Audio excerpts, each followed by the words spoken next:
cortesio la abadía. Soy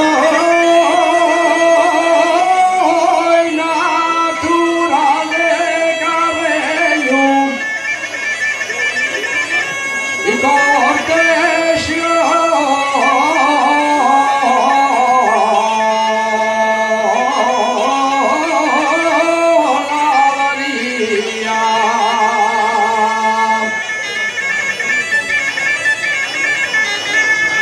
y cortesio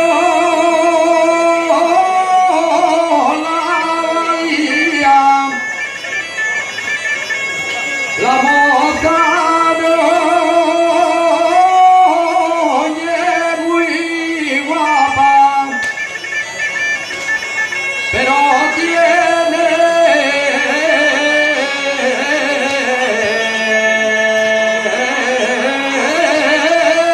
casería.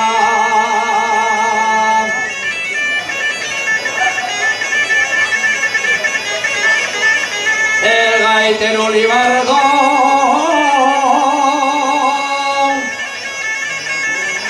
el gaitero libardón mandó pedir a Melilla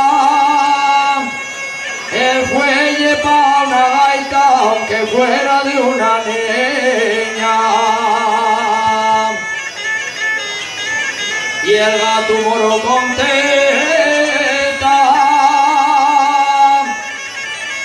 y el gato moro contenta.